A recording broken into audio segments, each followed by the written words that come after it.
നമസ്കാരം, സമയം മലയാളത്തിലേക്ക് സ്വാഗതം. അങ്ങനെ T20 ലോകകപ്പിൽ നിന്ന് ബാഗും പാക്ക് ചെയ്ത് നാട്ടിലേക്ക് വണ്ടി കയറാൻ ഒരുങ്ങുന്ന ആദ്യ വമ്പന്മാരായി മാറിയിരിക്കുകയാണ് ഓസ്ട്രേലിയൻ ടീം. ലോകകപ്പുകളിലെ രാജാക്കന്മാർ എന്ന് പേര് കേട്ടിട്ടുള്ള ഓസ്ട്രേലിയക്കാർ ഇത്തവണ തൊട്ടതെല്ലാം പിഴച്ചിരിക്കുകയാണ്. 2026 T20 ലോകകപ്പിന്റെ സൂപ്പർ 8 പോലും കടക്കാനാകാതെ കങ്കാരുപ്പട പുറത്തായിരിക്കുന്നു എന്നത് ഉൾക്കൊള്ളാൻ പോലും കഴിയാത്ത ക്രിക്കറ്റ് ആരാധകരുണ്ട്. ശ്രീലങ്കയ്ക്കെതിരെയും സിംബാബ്വെക്കെതിരെയും ഏറ്റുവാങ്ങിയ അപ്രതീക്ഷിത തോൽവികൾക്ക് പിന്നാലെ അയർലൻഡ് സിംബാബ്വെ മത്സരം മഴ മൂലം ഉപേക്ഷിക്കപ്പെട്ടതോടെയാണ് ഓസ്ട്രേലിയയുടെ വിധി കുറിക്കപ്പെട്ടത്. മിച്ചൽ മാർഷ് നയിച്ച ഓസ്ട്രേലിയൻ ടീം ഗ്രൂപ്പ് ഘട്ടത്തിൽ തന്നെ പുറത്താകുക എന്നത് ആരാധകർക്ക് വിശ്വസിക്കാൻ കഴിയുന്ന കാര്യമല്ല.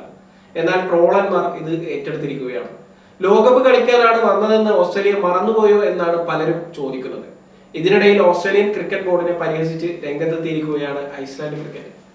ഓസ്ട്രേലിയൻ ഇതിഹാസ താരം സ്റ്റീവ് സ്മിത്തിനെ ടീം മാനേജ്മെന്റ് കൈകാര്യം ചെയ്യുന്ന രീതിയെയാണ് അവർ അതിരൂക്ഷമായി ട്രോളുന്നത്. ഈ ലോകകപ്പ് കൊണ്ട് സ്റ്റീവ് സ്മിത്തിനുണ്ടായ ഏക ഗുണം എയർപോർട്ടിലെ ഡ്യൂട്ടി ഫ്രീ ഷോപ്പിംഗ് മാത്രമാണ്. തങ്ങളായിരുന്നെങ്കിൽ അദ്ദേഹത്തിന് ഒരു പ്രതിമ തന്നെ നിർമ്മിച്ചു നൽകിയേനെ. ഒപ്പം ആജീവനാന്തം സൗജന്യമായി മത്സ്യവും, അതായത് കോഡ് ഫിഷും നൽകിയേനെ. ചിലപ്പോഴൊക്കെ നിങ്ങളുടെ ഏറ്റവും മികച്ച ആയുധങ്ങളെ നിങ്ങൾ തന്നെ മറന്നുപോകുന്നു. ഇതാണ് ഐസ്ലാൻഡ് ക്രിക്കറ്റ് ബോർഡ് ട്വിറ്ററിൽ കുറിച്ചത്. ഓസ്ട്രേലിയയിൽ വലിയ പ്രാധാന്യമുള്ള മത്സരത്തെയും ഇപ്പോഴത്തെ സംഭവങ്ങളുമായി ഐസ്ലാൻഡ് ചേർത്ത് വെക്കുകയാണ്. എന്താണ് യഥാർത്ഥത്തിൽ സംഭവിച്ചതെന്ന് നോക്കാം. പരിക്കേറ്റ ജോഷ് ഹെയ്സൽവുഡ് ഓസ്ട്രേലിയൻ ടീമിനൊപ്പം ഉണ്ടായിരുന്നില്ല. ഹെയ്സൽവുഡിന് പകരക്കാരനായി ആരെയും ടീമിൽ ഉൾപ്പെടുത്താൻ ഓസ്ട്രേലിയ നേരത്തെ തയ്യാറായിരുന്നില്ല. എന്നാൽ സ്മിത്തിനെ ഹെയ്സൽവുഡിന് പകരക്കാരനായി ഓസ്ട്രേലിയ പെട്ടെന്ന് പ്രഖ്യാപിക്കുകയായിരുന്നു. ബിഗ് ബാഷ് ലീഗിൽ സിഡ്നി സിക്സേഴ്സിന് വേണ്ടി 170 സ്ട്രൈക്ക് റേറ്റിൽ 299 റൺസ് അടിച്ചുകൂട്ടി തകർപ്പൻ ഫോമിലായിരുന്നു സ്മിത്ത്. ശ്രീലങ്കയ്ക്കെതിരായ ജീവൻ മരണ പോരാട്ടത്തിന് തൊട്ടു മുമ്പ് അദ്ദേഹത്തെ അടിയന്തരമായി നാട്ടിൽ നിന്ന് ഫ്ലൈറ്റ് കയറ്റി ടീമിനൊപ്പം ചേർത്തു. എന്നാൽ മത്സരം തുടങ്ങിയപ്പോൾ സ്മിത്ത് പ്ലേയിങ് ഇലവനിൽ ഇല്ല. ബെഞ്ചിലിരിക്കാൻ മാത്രമാണോ ഇത്രയും ദൂരത്ത് നിന്ന് അദ്ദേഹത്തെ കൊണ്ടുവന്നത് എന്ന ചോദ്യമാണ് ആരാധകരും ക്രിക്കറ്റ് വിദഗ്ധരും ഉയർത്തുന്നത്. ഓസ്ട്രേലിയൻ മുൻതാരം മാർക്ക് വോ സ്മിത്തിനോടുള്ള അനാദരവ് എന്നാണ് ഈ നീക്കത്തെ വിശേഷിപ്പിച്ചത്.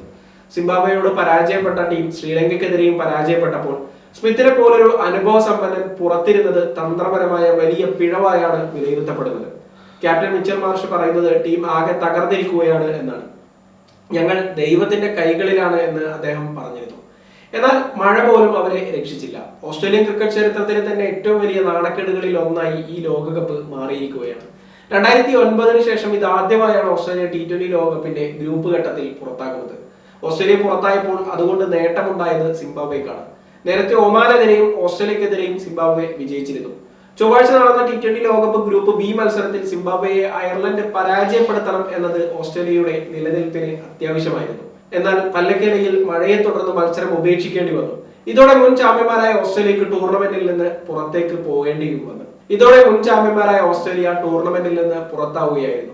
ഈ മത്സരഫലം മിച്ചൽ മാർഷിന്റെയും സംഘത്തിന്റെയും നിയന്ത്രണത്തിലല്ലായിരുന്നെങ്കിലും സിംബാബ്വെക്കും ശ്രീലങ്കയ്ക്കും എതിരായ തോൽവികൾ അവർക്ക് വലിയ തിരിച്ചടിയായി മാറി. സ്മിത്തിനെ തഴഞ്ഞതുകൊണ്ടാണോ ഓസ്ട്രേലിയ ശ്രീലങ്കയ്ക്കെതിരെ തോറ്റത്?